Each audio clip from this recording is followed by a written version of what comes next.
Can everybody hear me okay? I guess Yes. just put something in the chat if not, but my name is Jamie Carrington, and I'm a manager with the DDOT Bus Priority Program. I'm actually filling in today for the project manager for Florida Avenue, Matt Hendrickson, who just earlier this week celebrated the birth of a baby girl. So he's taking some time off, well deserved, and no news on whether she's ridden the bus yet, but hopefully we can get all the problems with the buses fixed by the time she gets a little bit older. So thank you again for coming, and thank you to all the different ANCs, all the commissioners that have been working with us to find a time that worked for as many folks as possible.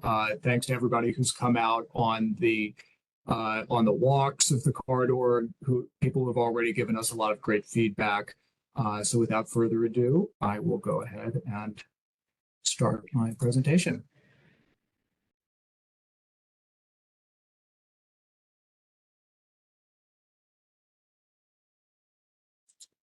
Okay.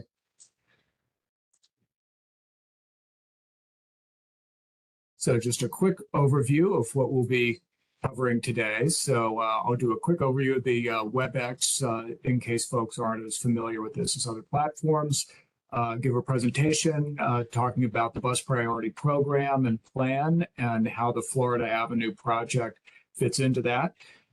Some of the different tools that we might use for improving bus speeds, improving safety for everybody along the corridor.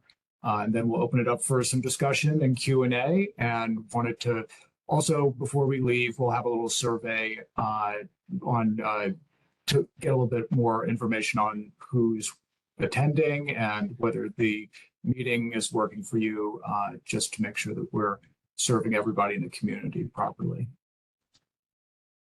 So on the WebEx front, just note that this is being recorded in compliance with DC code, and it'll be posted on YouTube in the next few days. So keep that in mind if you are asking a question or raising your hand, that you may be recorded if you're speaking. If you have any technical support, there's a number right there that you can call. Everyone in the audience is going to be on mute, just so we can get through the presentation. But if you have a question during the Q&A period, you can type that in the Q&A or raise your hand, and we can put you on. So to start with, the Bus Priority Program is an initiative that Mayor Bowser is working on for the entire district, looking at the places where our bus speeds are really lagging behind, our reliability is lagging behind, because faster and more reliable transit is what is necessary for connecting people to jobs, to opportunity, to all of the tools that they need to succeed in the city. So we have a toolbox that we can deploy, pedestrian improvements for bus stop access, bus lanes, which are probably the most visible sign of the Bus Priority Program that you may have seen, but also some smaller, more technological things like transit signal priority, which can help to give a bus a few seconds extra green time, or a queue jump, which is a special signal to give buses a little head start to merge back into traffic after stopping. So we have 51 projects for 51st state, of course, and number 20 of those. It's not quite in a linear 1 through 51 order, but number 20 is Florida Avenue between 9th Street Northwest and 1st Street Northeast, a little over a mile in length. So our project goals are, first and foremost, improving bus speeds and reliability. As you'll see later in the presentation, this is a very heavily used bus corridor, but the speeds for buses are extremely sluggish, and we really need to have this work better for everybody. At the same time, we also want to make sure that we're looking at safety, especially for vulnerable road users, people walking, biking, seniors, people with disabilities in particular. We also have to be mindful of things like pickup and drop-off activity, especially towards the western end of the corridor, close to U Street, where during those evening and nightlife hours, things can get pretty hectic with Uber, Lyft, not to mention food delivery, pickup and drop off. And at the same time, we want to make sure that some of those freight access and delivery needs for local businesses are maintained on the curb. So the first step, and this is really where right now is when we're really getting started. I know that we've had a few walks with the community so far, but we're still very much at the beginning of this process. And right now, what we need to do is identify what are the key issues that need to be addressed. Roadway safety is very high on the list. We're working closely with our Vision Zero team. Christine Mayer from our Vision Zero team is here on the call as well, and she's been doing some great work with us on helping us bring that kind of safety lens to how we've been looking at the corridor. We're thinking about curb access, pickup, drop-off, deliveries, loading, and then, of course, bus operations, where we have high passenger volumes, slow travel speeds, and we're trying to make that better. We also want to make sure that the bike network is being taken into consideration. Right now, Florida Avenue is not the greatest experience for biking, but we can look at ways to improve that, whether it's on the corridor or by improving parallel routes that might provide more a higher level of safety. So some of these other projects that we have in the area, a lot of you may have been involved in the U Street Bus Priority Project that's going from 16th to 9th. Connecting directly into Florida. We also have another DDOT project on S Street that's getting underway right around that little somewhat awkward island post office.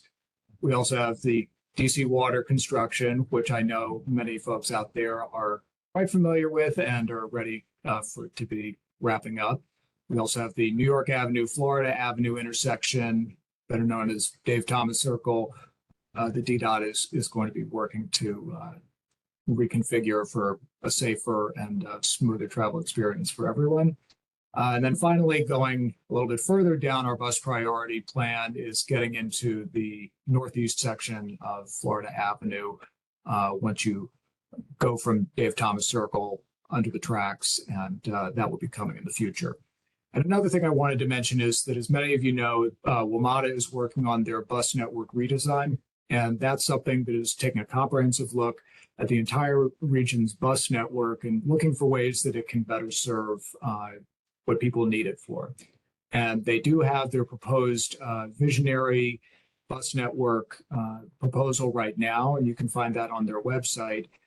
So just be mindful that that's something that's being done kind of on a parallel track. So if you have any questions about specific services and how the bus network is going to work, I'd refer you to WMATA on that front.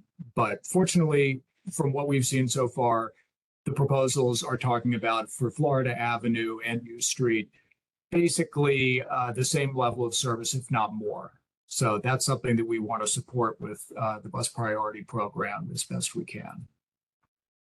On the Vision Zero front, we are doing a formal road safety audit, and that's something that's prompted by the fact that this section of Florida is a Tier 1 corridor on the district's high injury network, so number 4 overall. And unfortunately, that does mean that we have a lot of people, families who are affected by fatal crashes, by serious injury crashes, and that's something we really are hoping to work on with this project. So to look at the buses, as many of you know, it's the 90, the 92, and the 96, and combined, that's almost 15,000 daily riders on a weekday. So that's something that these are a lot of people that are depending on this. And unfortunately, the way that the roadway is set up right now, a single bus that might be packed full of people is not being treated any differently, really, than a car that might have one person inside of it. So we want to think about how can we help to promote buses and support the people who ride it. And when we look at the demographics of folks who depend on the bus, 83% are people of color, 55% identify as low income, under $30,000 a year for household income. So these are the folks that, if it's a little bit of a cliche at this point, these are the essential workers that during the early days of the pandemic kept riding the bus, and we realized that we really owe it to them and to everybody to make sure that the buses work as smoothly and effectively as possible. And unfortunately, right now, that's not especially the case. Our on-time performance on the 90, the 92, and the 96 are not especially promising, even though buses do, on average, come relatively frequently when you look at all three of those routes combined. But the average speed for buses on this corridor is 6.7 miles an hour, which is not something that is going to help connect you to opportunities across the region. If we look at the way that the road looks right now, it kind of has, it looks a little bit different on different blocks. Towards the western end, closer to U Street, you have 2 travel lanes in each direction, and parking or kind of drop-off lanes to the side of their lanes that aren't really wide enough to really have as a full moving lane. And pretty heavy traffic, 24,000 vehicles a year, although that number is from back in 2009. So we'll work on getting more updated information.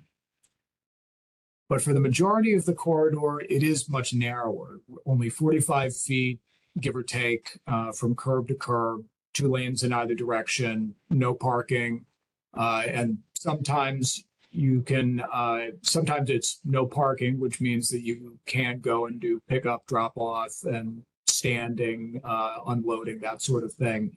And then other times it's no stopping even. So that's not something that, we don't have a lot of parking right now. And so that's probably not going to be a major factor, but we do want to look at how we can improve the experience for deliveries, loading, pickup, and drop off. And as you can see, the amount of traffic does drop off quite a bit as you move to the east. Some of those AADT numbers quite a bit less than what they were closer to U and 9th and Georgia.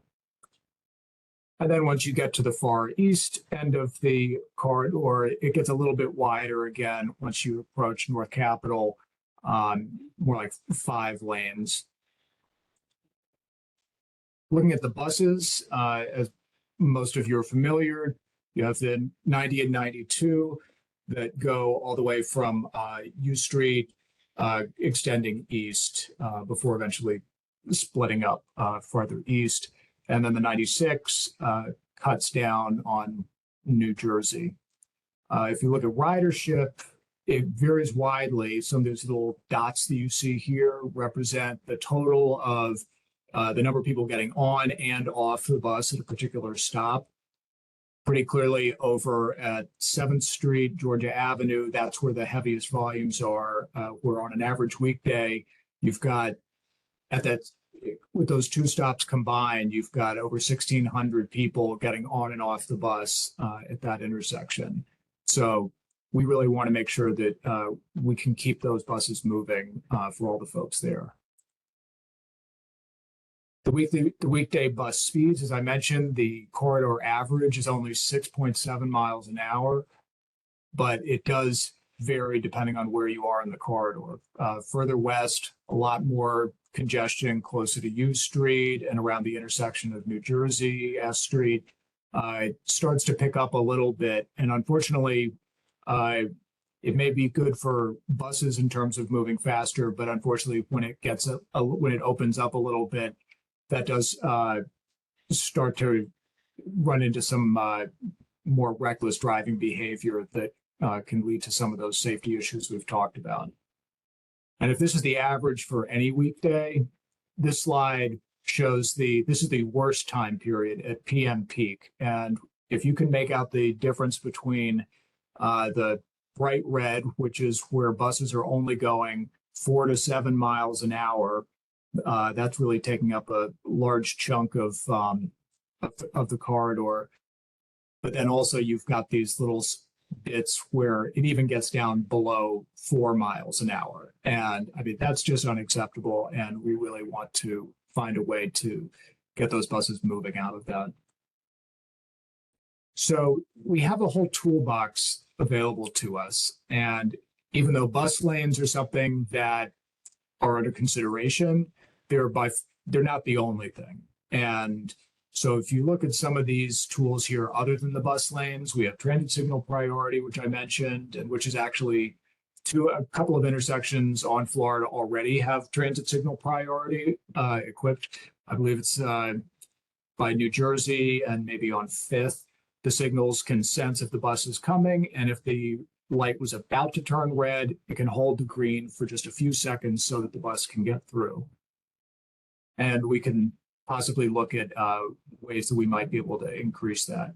We can also look at doing bulb outs, curb extensions. You can see in this drawing here, here's an example from Minnesota Avenue Northeast in Ward 7, where there was not enough room to do a full bus lane, but one thing we could do is improve the experience for people getting on and off the bus, particularly people with mobility issues and seniors. So by having the curb come all the way out to the bus, it gives more space to wait. It means that people don't have to make that big high step onto the bus when they're getting on and off. And it also helps to prevent people from, it helps the bus come all the way in alignment with the curb rather than that sometimes getting in an angle when it's trying to pull in because someone ended up parking their car right in the middle of the bus stop. On the bus lanes, some of our options along the curb also have offset where it'd be one lane out. Another tool that we have in our toolbox is bus stop rebalancing. Sometimes if we look at the way that buses are operating, a lot of the slowdowns might be caused by bus stops that are too close together in one place, but then not close enough in another place. We also want to make sure that they're evenly spaced in terms of the pairs in each direction.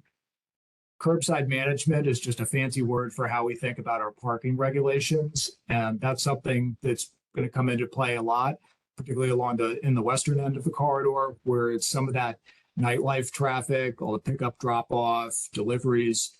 We want to make sure that those kinds of uses can get to the curb when they need to. So that's one of the tools we have there. And that also means that if they can get to the curb, less likely to be double parked and blocking buses and everybody else. We also want to look at pedestrian safety measures that can be done. In this picture, you can see a light effort to try to encourage people to turn more slowly to make it safer for people crossing the street there. Also provide a little bit of extra space for people waiting across the street. And finally, queue jumps, which are where we put up a special signal for the bus that gives it a few seconds where it can pop out in front of traffic before the light goes green. And that can really be beneficial when a bus is stopped at the curb before the intersection. And then on the other side of the intersection, there's parking, but it has to merge over. So that really can help give it that extra boost. The timeline for what we're doing. So right now, here we are, we're in the kickoff and initial planning phase.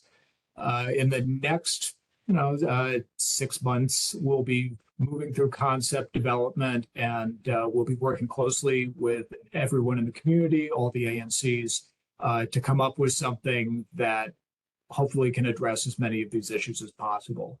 By the time we get to the winter, we'll start getting into the design process with our engineering office. They'll be doing our 30% design. We'll issue our notice of intent to all the ANCs to get your final comments on what the designs are that we're going to be putting forward. So then once we get the full approvals there and support when it gets to 2024, move into final design, and then finally 2025 construction.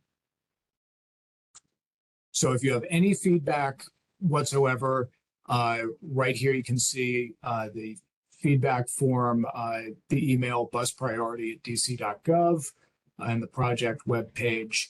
Let's see, David, if you wouldn't mind just pasting those things into the chat if you haven't already. And then finally, here's the Title VI form that I mentioned. We'd really appreciate it if you could fill this out because this is a part of our requirements under the Civil Rights Act of 1964 to ensure that we're properly serving everybody in our community. And then one more little link for you is the comment map for the road safety audit that I mentioned, which is being coordinated by Christine and the Vision Zero office. So you can just use that QR code on your screen right now, or pop to the bit.ly/Florida Avenue Northwest, where you can just go in and drop pins on a map to your heart's delight with everything that might frustrate you about the corridor. So that is it for the formal presentation. Let me pop out of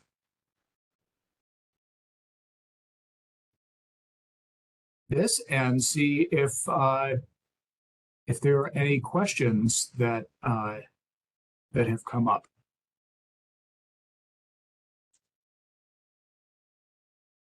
Santiago has his hand raised right now. If we can get him unmuted.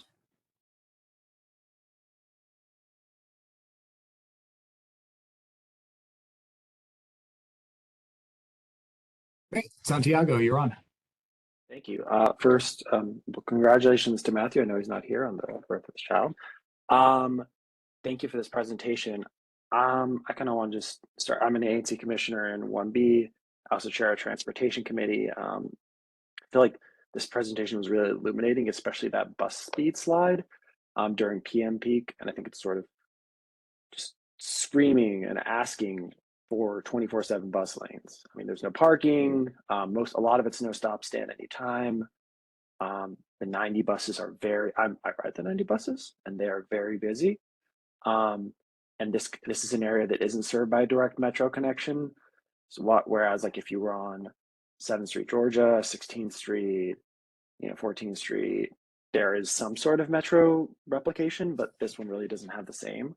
So I really encourage you all to put together a plan that includes 24-hour bus lanes, especially since the council's put together that subsidy. I do have some very specific comments about some segments, especially in ANC 1B. At the intersection of 7th and Florida, I know all the people who went on the walk or probably saw the just challenges for the Florida Avenue buses.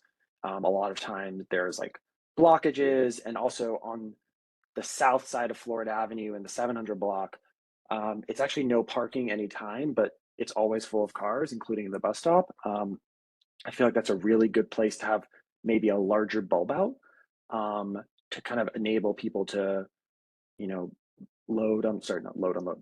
board the bus and get off the bus. And I know this might make a transfer from the westbound bus a bit harder, but because that 700 block has a wider right of way than the 600 block, I think it might make sense to move the stop from in front of like where Flash is across from the Metro PCS in Florida to that block there, because there's 3 lanes, basically there's a lane of parking and then 2 lanes of traffic. So you could have like a bus, like you could have a bulb out that makes it easier, because especially at night, the bus stop in front of right there at the corner of 7th and Florida for the westbound buses is always blocked by Ubers and turning cars. And it just makes it really hard to, like, half the time the bus does that angle thing, where it kind of pulls a little close to the curb and the people have to get off. So it's just kind of really dangerous. Let me see other things. I think the network redesign is a good point. And I think it's great to mention that there are 2 new bus lines under that plan that would come to Florida Avenue. So even more buses. And I would add an extra comment about the intersection of 6th Street Northwest and Florida Avenue. LaJoy Park communities have been looking for some safety improvements there for a long time, and I know I made sure to include those on the map, but I kind of wanted just to raise those again. But yeah, thank you so much for putting this together, and I'm looking forward to riding on a bus lane on Florida Avenue with all of you one day. Thank you. Great. Thank you, Commissioner. And I will just say in response to some of those, so one of the tools that we will be looking at in particular is some of those little bus stop relocations. And I know that for a lot of folks might get nervous when we talk about moving bus stops. But in this case, moving something from one side of the intersection to the other can oftentimes have a really big difference, particularly if there's more space on the other side of the intersection, or it seems to be less prone to being blocked.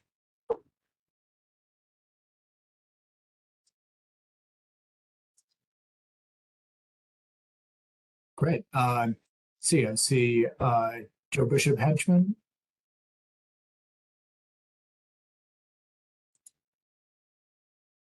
See, can we unmute?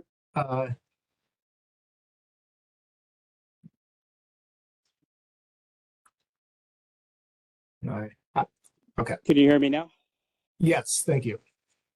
I second everything Commissioner Lakatos just said. So, put a check plus next to all those points. On bus stops, I wouldn't be scared of that. The international standard is 4 stops per mile. The standard we have for the circulator is 4 stops per mile. So many of our routes stop every block, which, I know this is mostly congestion that slows down our Florida Avenue buses, but close stop spacing does too. So, we'll fight that battle when we get to it. But I think design-wise, let's not have it planned to stop every block because, the reason a lot of my constituents on Rhode Island Avenue like the G9 when it ran instead of the G8 was because it didn't stop 45 times in 5 miles, which is how often the G8 stops. But anyways, my share of the district, or my share of Florida Avenue runs from Dave Thomas Circle to the railroad tracks. So just outside the scope of this first phase, but part of a future phase. I was just curious, and maybe this is beyond the scope. If it is, then I'll shut up. But kind of how you envisioned this part of this phase of the project linking up with the work that's planned to be done at Dave Thomas Circle. I'll mute myself and wait for the answer, but thank you to everybody for hard work on this. Looking forward to it. Thank you, Commissioner. Yeah, I mean, it's something where we're going to be, because we're at such an early stage of the process right now, we can really make sure that we're connecting the eastern end of our corridor as effectively as possible with what's going on at Dave Thomas Circle. And even though that project is kind of moving on its own timeline, I think it's going to work out well so that we can end up having our improvements and their improvements complete, within a couple of years of each other. So that's something we'll be looking at closely. Let's see, Andrew Loke.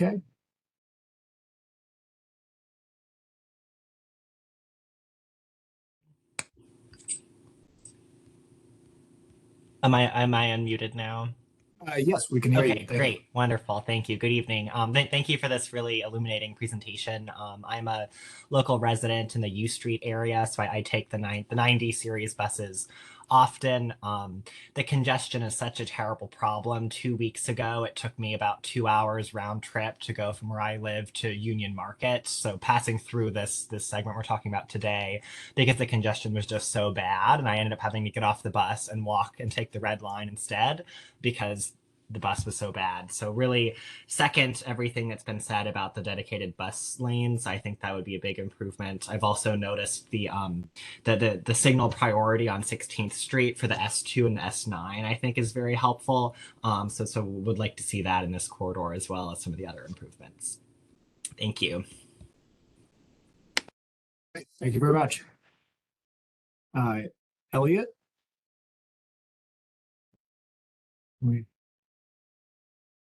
Great, you're live. Can you hear me? Am I coming through? Yes. Great. Yeah. So agree with everyone else. It's a great presentation. Agree with Commissioner Lakatos's everything you said earlier.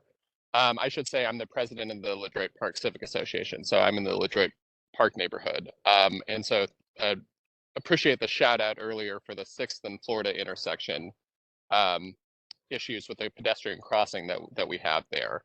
And I do really see a lot of potential to improve that with some of these types of strategies that you were mentioning today. So I'm excited about that. The thing that I wanted to raise is just, and I think you mentioned this earlier, Jamie, about the DC water construction that's been going on. So we've actually kind of, I feel like, had a natural experiment over the last 2 years of down to 1 lane and then up to 2 lanes again, then down to 1 lane, and we're back to 1 lane right now, and kind of seeing how that works. It is interesting, right? Like as it goes down to 1 lane, it actually helps, in my opinion, on the safety perspective, because it does slow people down. Although there is a lot of blocking the box and that type of thing to be aware of. But I actually think the biggest problem has been when it goes from 2 to 1, right? That transition. And so I would just encourage, like, pick a cross section and stay with it, right? And so that we're not kind of like trying to do merge movements, because we've just seen that just gets really, really messy on the streets. And then the other thing that kind of related to that is just to kind of think about how we're going to like protect a bus lane, a dedicated bus lane, and stop drivers from using that as kind of a short circuit thing. And especially, you mentioned the kind of dangerous drivers, and if you're not really expecting somebody and all of a sudden it's this wide open lane and somebody gets in it and all of a sudden they're speeding down it, and maybe they're not and you're not looking for that when you're crossing it at the crosswalk. So I don't know that just like paint is going to be enough. So I'll leave my comments there, but again, I really appreciate this presentation tonight. Right, thank you. Yeah, and I mean, I think that's a good time to note that in terms of enforcement of bus lanes, and I know that that's something that is a frustration for many, particularly looking at some of the existing bus lanes on Georgia near Howard, is that coming up pretty soon, later in the year, WMATA and DDOT will start working together on the Clear Lanes program, where the buses will have enforcement cameras that will be relayed to our automated traffic enforcement division, so people will get tickets for driving in it. There's it's not foolproof, but we are looking forward to having that as part of our toolbox, and also seeing what kind of a difference it makes on some of our existing corridors, so that we can get a sense of what we might expect for Florida or any other place. Great. Let's see, and we have another question. Michaela.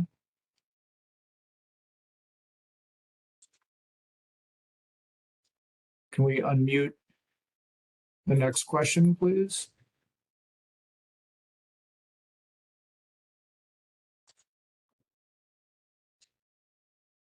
Oh, okay.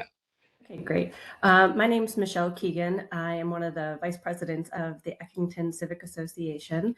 And I want to echo what folks said about this being a great presentation, and also echoing virtually all of the comments that have already been made. A couple of additional things that I wanted to bring to your attention is that the impact of, as New York Avenue gets redeveloped, that's going to put a lot more traffic and stress and commuting people into the city. And that's going to be a primary corridor where a lot of folks are going to come in, right? Because there's going to be a lot of housing up there. Hopefully we'll finally get some bus lanes coming down New York Avenue. And so that increase of traffic onto the corridor is going to be significant over time. And then as Dave Thomas Circle gets redeveloped, it's still not going to be perfect, right? It's still going to be a tricky intersection. And one thing that I notice is that as cars are coming out of that, I mean, it's like a death trap to be a pedestrian in that circle. But then when cars are coming out of there and crossing up through North Capitol, cars are extremely aggressive, like kind of cutting each other off, and it's really dangerous for pedestrians. So if we can, implement measures to calm that traffic there, that could be very helpful.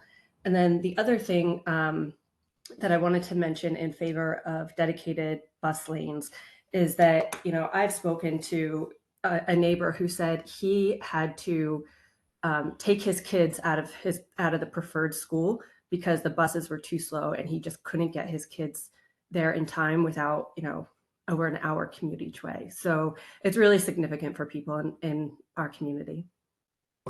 Thank you for sharing that story. That really epitomizes the kind of the human toll of slow buses, which sometimes it can be tough to bring attention to. So thank you for that. Let's see. I haven't been keeping an eye on the chat, so let me. I can fill you in just a little bit, Jamie. Thank you everyone who's been putting comments there. We don't have any specific questions, but we are certainly noting the comments that you have here. If you don't want to come off mute, you can certainly put questions in the Q&A and we can answer them that way. I'll do that for now.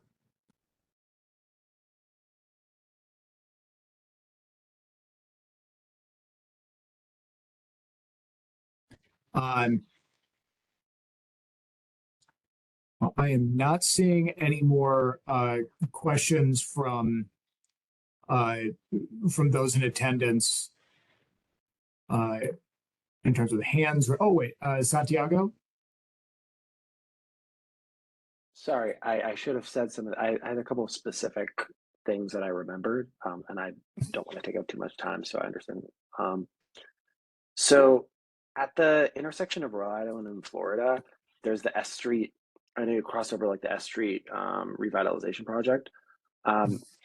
Obviously, capital funding timing varies, like that's above our pay grade, but that slip lane there on Rhode Island that's supposed to be closed as part of the project, I feel like if the timing of the S Street project turns out to be later than when the bus priority project is installed, I think it would be really helpful if that slip lane could just be closed like tactically. I've seen those big planners that you guys have put at some intersections, I think in Ward 4 and like Tacoma, to kind of close out some of these slip lanes. I feel like that's a really good intervention there, especially because of how dangerous that crossing is.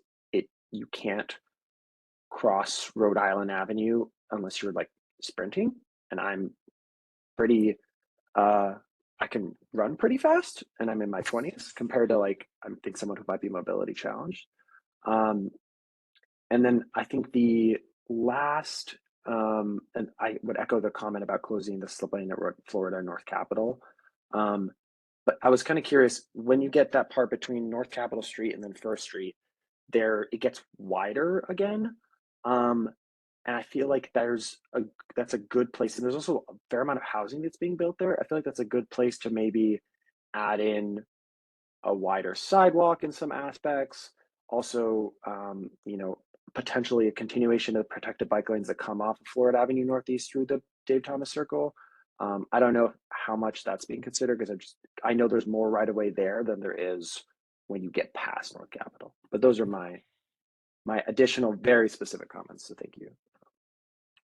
Thank you. Yes, yes, you're absolutely right that is a place where things widen out. I will note that for our project, certainly compared to the toolbox that they have for the S Street revitalization project, which, as Elliot noted in the chat, is supposed to be starting construction later this year. But in our team, our toolbox, we really can't get into. Looks like I have a little guest. So do you know my Sorry, everybody. It's like do you know it's like April 2020 all over again. yes. So if I okay, I guess I have the floor again. So I was going to say that moving curbs significantly is not something that is within our scope of work because of the drainage and a lot of that sort of engineering complication. we can do some of those site-specific things like curb extensions at bus stops, depending on what the drainage situation is. But we can always, you know, we'll have a long design period where we'll be able to look at what's possible and what might need to be recommended for a future project.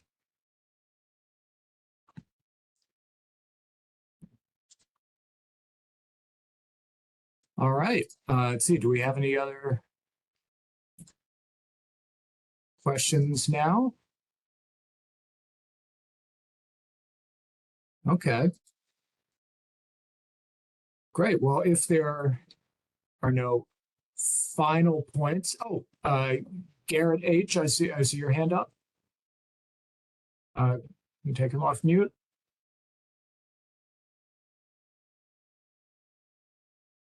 You're on.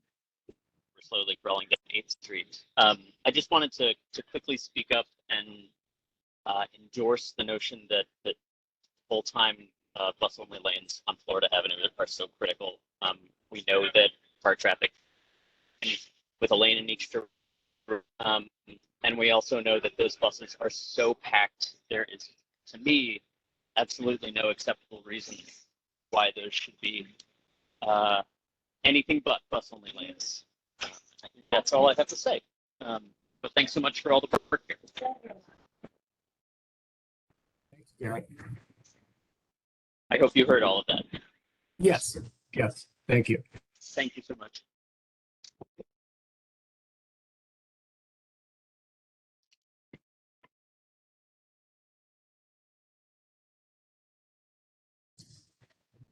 All right. Standing by for any final questions. Well, if not, thank you all very much for taking the time to join in tonight. And we will definitely we will follow up. We'll be, as I said, the entire presentation will be posted on YouTube, and we'll share it with all the commissioners directly. And as always, please drop us a line if there are any specific comments you have. And otherwise, we look forward to continuing to work with you over the coming, 2 years and change.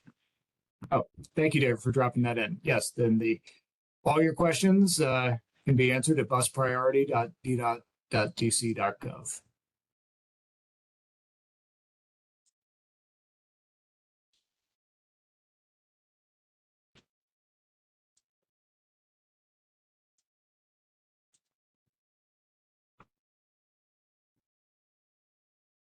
All right. Thank you all. That concludes this evening's webinar.